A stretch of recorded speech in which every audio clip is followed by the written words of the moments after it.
পাশে। আপনারা দেখছেন নিউজ বাংলা প্রতিদিন। আমি গীতা। দেখে নেব আজকের হেডলাইন্স।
মাতৃদিবস উপলক্ষে গত 11ই মে 2025 রবিবার মাতৃক্রোশ সপ্তপর্ণীর পরিচালনা এবং ডক্টর শুক্লা ঘোষালের উদ্যোগে চন্দননগর শক্তি সংঘে মহাসড়ম্বরে মাতৃদিবস পালিত হল। এখানে নাচ গান কবিতা আবৃত্তি পাঠ হয়। নানা সংস্কৃতি অনুষ্ঠানের মধ্য দিয়ে মাতৃদিবসের অনুষ্ঠানে উপস্থিত ব্যক্তিদের মুখরিত করে তোলেন। পরে এই অনুষ্ঠান প্রসঙ্গে এক সদস্য জানান, এই মাতৃদিবস উদযাপন প্রতিবছর করার চেষ্টা করা হবে। যদি তাতে সম্ভব না হয় তাহলে প্রতি এক বাদ দিয়ে করা হবে। আর কি জানালেন শুনে নেওয়া যাক। চন্দননগর থেকে শিবাশিস মল্লিকের রিপোর্ট, নিউজ বাংলা প্রতিদিন।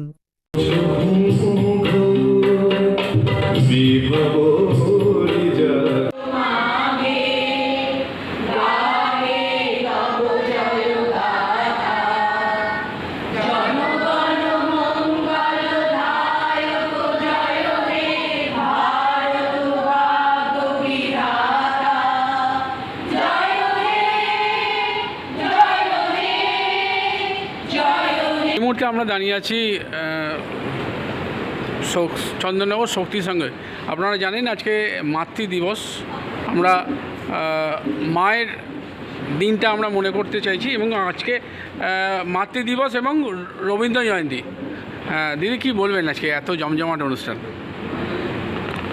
আমি কখনো ভাবতে পারিনি আজকে এই মায়েদের আমি এই মঞ্চে এক করতে পারবো। শুধু এক করাই নয়, আমার কাছে বাচ্চা মেয়েগুলো যখন হাত ধরে মায়েদের হাত ধরে শিখতে আসে, মাগুলো খালি বলে, মিস আমাদের জন্য কিছু করো না, মিস আমাদের জন্য কিছু করো না।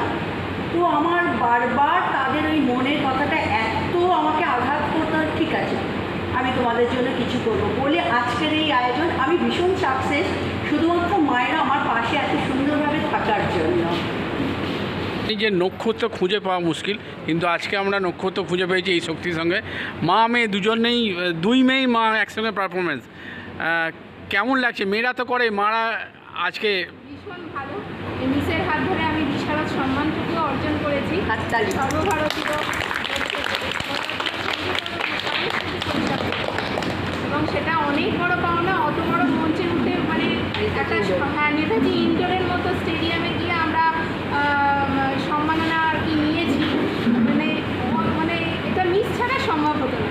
আমাদের এই বয়সে আমরা এখন 40 হতো, কিন্তু আমাদের মিস ছাড়া এটা সম্ভব হতো না, কোনো দিনও না। আমরা ভীষণ আপ্লুত। মিসকে আমরা মানে অন্তর থেকে অত্যন্ত শ্রদ্ধা জ্ঞাপন করছি। ভীষণ ভালো লাগছে। কী বলবেন?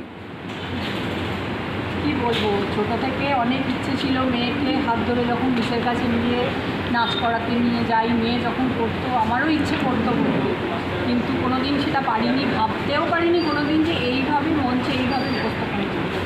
সেটা একমাত্র মিসের জন্যই সম্ভব হয়েছে, এটা বাকিই বলবো। আর যেমন ইন্দ্রাণী বলল, আমিও মিসের কল্যাণী নৃত্য বিশারদ সম্মান পেয়েছি নেতাজি ইন্ডোর স্টেডিয়াম থেকে সর্বভারতীয় সঙ্গীত এবং সংস্কৃতির পোষণ নৃত্যরত্নের জন্য তৈরি হয়েছে। পাবো হয়তো এবং আগামী দিনে 2026-এ আমরা আশা করছি, ভগবানের কাছে প্রার্থনা করছি, সব যেন ঠিকঠাক থাকে। এই মাতৃদিবস পালন হবে চন্দননগর রবীন্দ্রভবনে, কথা দিলেন। একদম। তবে একটু ইয়ে আছে, আমি তো 1 বছর মাতৃদিবস করি, আর আরেকটি বছর আমি তাহলে প্রতি বছর মাতৃদিবস করলে কী হয়, আমার মেয়েরা বাদ চলে যায়। মেয়েদের জন্য আমাকে একটা বড় অনুষ্ঠান করতে হয়, সেটা চন্দননগর রবীন্দ্রভবনে করি। সামনের বছর আমি মেয়েদের অনুষ্ঠানটা করব, 27-এ আমি আবার মাতৃদিবস করব। তো মায়েদেরকে একটু তৈরি হতে সময় লাগবে, ওই একটা বছর মেয়েদের তৈরি করার পরেই আমি মায়েদেরকে তৈরি করি। ধন্যবাদ। আমি 26-এ হয়তো পারবো না, আমি 27-এ আবার মাতৃদিবস করব। এইভাবেই আমি 1 বছর অন্তর অন্তর করতে থাকবো। ধন্যবাদ।